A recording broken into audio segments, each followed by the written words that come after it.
Welcome, my name is Colleen and I'm a sewing specialist at Fons Porter. In this tutorial, we will cover the quilt called Twist of Lime. For the pattern for this quilt, visit our website. We are going to be working with 10-inch squares of some wonderful white background types fabrics with a little bit of lime and black and gray in them, and then gray fabrics that have that great lime and white and black accents in them. So everything's going to start with a 10-inch square.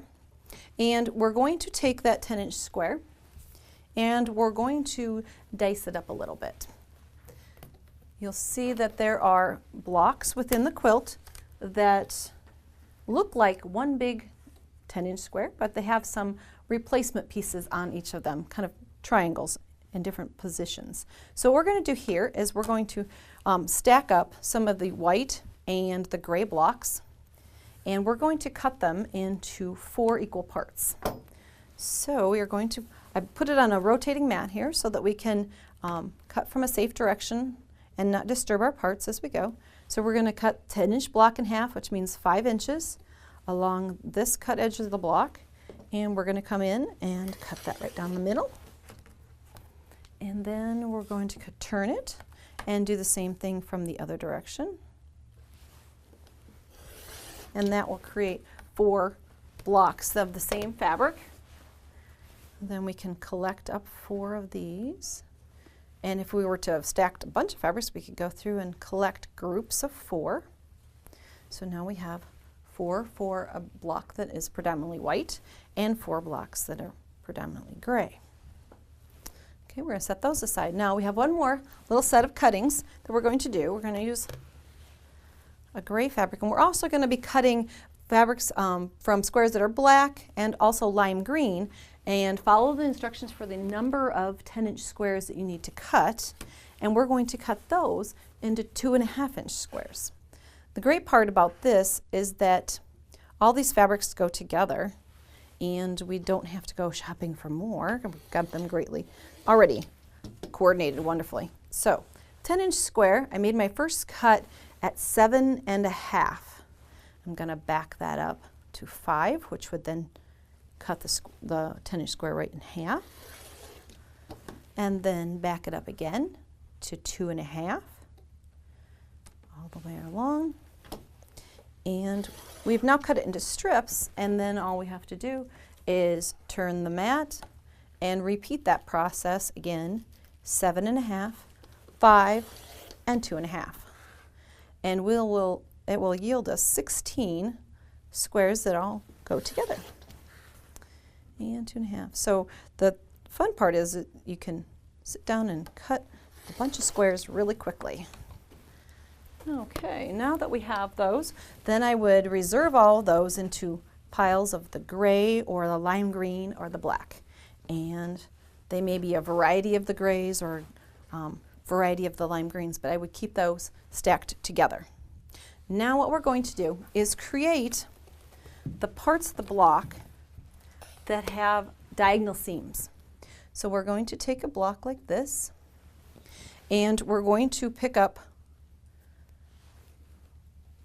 4 of these, and we'll bring all 4 of them in here. Now what I want to do is create, I'll bring a block in so you can see exactly where we're headed here. Sometimes it's helpful to know. We're trying to create this in the center of our block.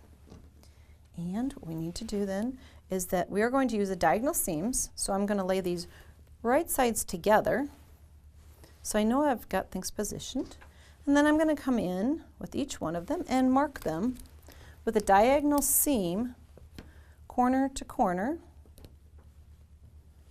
Oops, put my ruler over so I can see where I'm at. And we're going to mark diagonally a sewing line on each of these pieces. It takes a little bit of time. Sometimes you feel confident, sometimes people will just want to shoot straight across, and if you can do that, more power to you.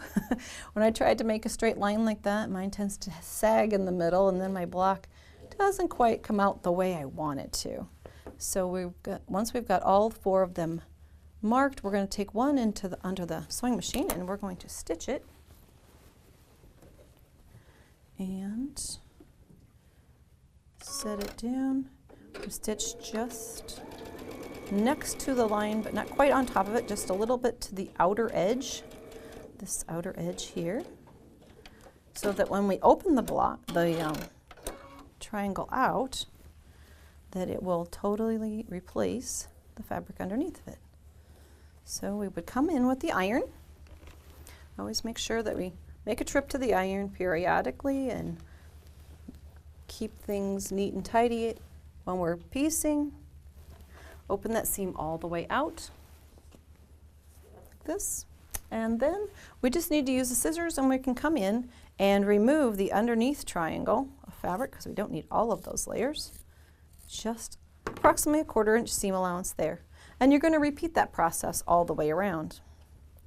And then you will have the center block, but you'll notice there's an outside corner on these also. So we need to then go to our stack of great lime greens, and we're going to do the exact same thing.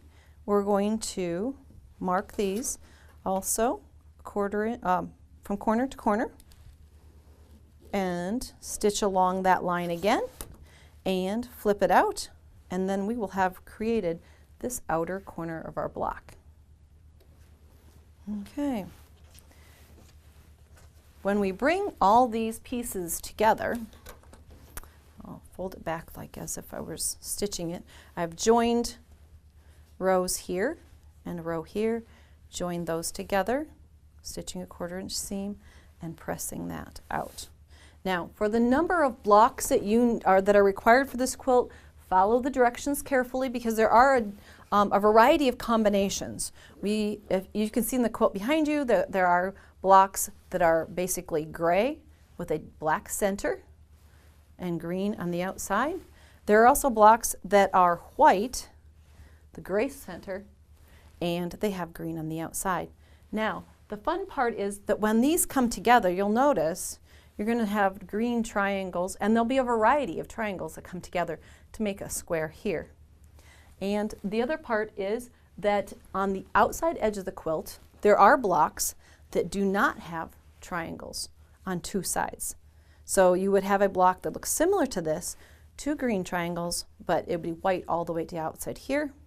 And sometimes also there are blocks that are like this, gray in the background, 2 green triangles, but do not have green on the outside corners here. And there's even one more combination where there are blocks that only have 1 little triangle on the outside. So follow those diagrams really closely, and you'll create this quilt, Twist of Lime. Now, to finish it off, we've put that little twist of lime just one more time, repeated in the first border, and then a great black print on the outside and a black binding.